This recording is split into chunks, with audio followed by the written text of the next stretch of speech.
নমস্কার বন্ধুরা, welcome to এসটিউনিক sports. তো এই মুহূর্তে কিন্তু ভারতীয় ফুটবল যথেষ্ট ব্যস্তর মধ্যে দিয়ে যাচ্ছে। একদিকে আমরা দেখতে পাচ্ছি উইন্টার ট্রান্সফার উইন্ডো ওপেন রয়েছে, অপরদিকে সুপার কাপ চলছে। কাল থেকে কিন্তু আমরা নেমে পড়ছি এএফসি এশিয়ান কাপের প্রথম ম্যাচটা খেলতে। তাই সমস্ত বিষয় নিয়ে আলোচনা করব।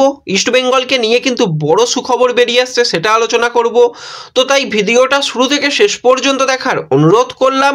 আর ভিডিও ভালো লাগলে ভিডিওতে সকলে একটা করে লাইক করে 500 লাইকের টার্গেট পূর্ণ করে দিও।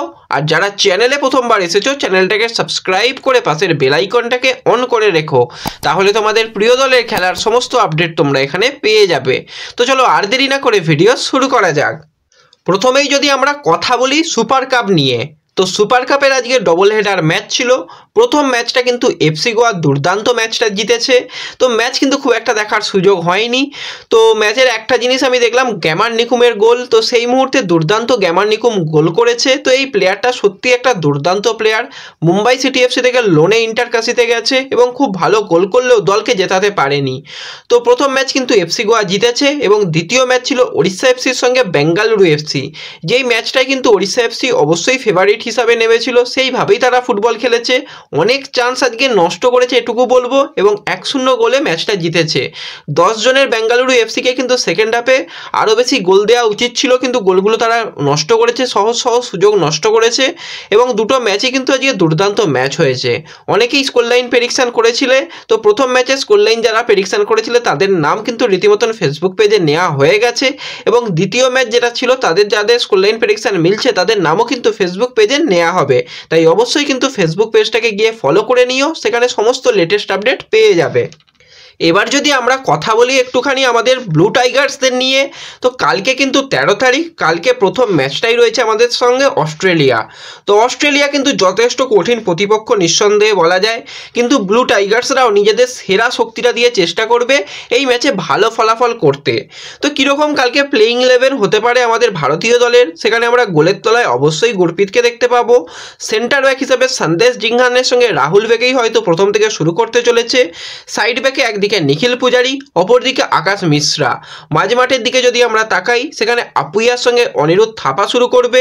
কিছুটা অ্যাটাকিং রোলে সাহাল রয়েছে।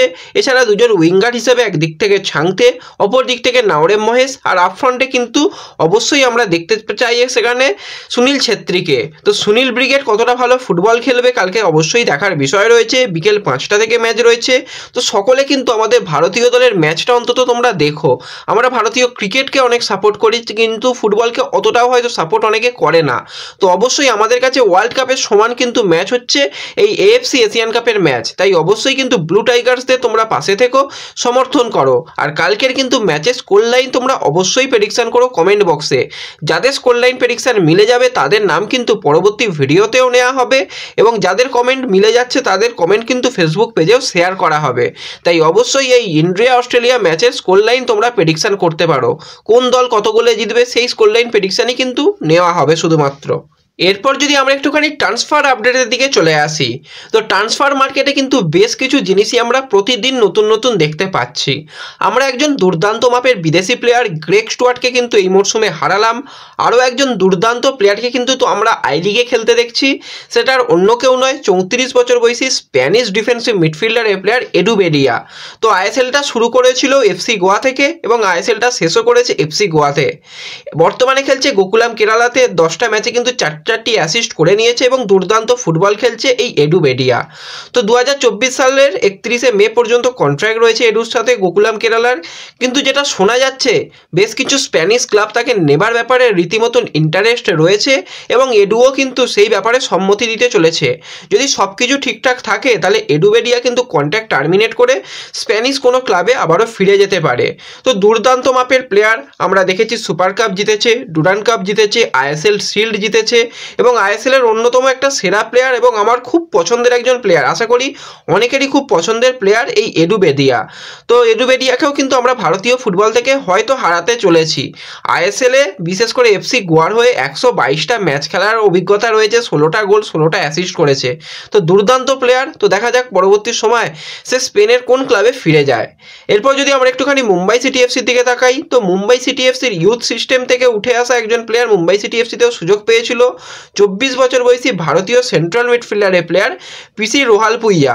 তো ক্লাব কেরিয়ারটা প্রথমে শুরু করেছিল কিন্তু ইস্টবেঙ্গলের ইউথ টিম থেকে, পরবর্তী সময় ক্লাব পরিবর্তন করে করে মুম্বাই সিটি এফসিতে গিয়েছিল। তো মুম্বাইয়ের প্লেয়ার হলেও কিন্তু মুম্বাই সবসময় এই প্লেয়ারটাকে ছেড়ে দেয় লোন ডিলে। আজকেও কিন্তু অফিসিয়ালি তাকে ছেড়ে দেওয়া হয়েছে এবং সুদেবার দিল্লিতে কিন্তু এই প্লেয়ার চলে গেছে। তো দেখা যাক সুদেবার হয়ে কতটা ভালো ফুটবল খেলতে পারে এই প্লেয়ার।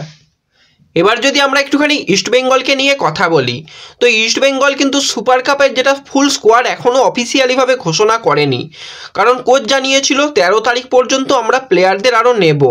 তো কয়েকজন প্লেয়ার রীতিমতন দল ছেড়ে দিয়েছে, তোমরা দেখে নিয়েছো। মোবাসির, ভিপি সুয়ের তারা কিন্তু দল থেকে বেরিয়ে গেছে, নতুন দলে তারা চলে গেছে।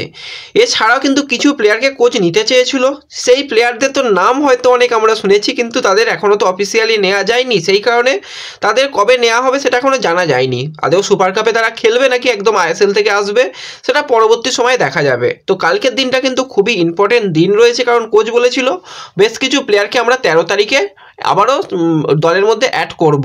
তো রীতিমতন কিন্তু দুজন প্লেয়ারকে আবারও ইস্টবেঙ্গল তাদের স্কোয়াডে অ্যাড করে নিয়েছে সুপার কাপের জন্য।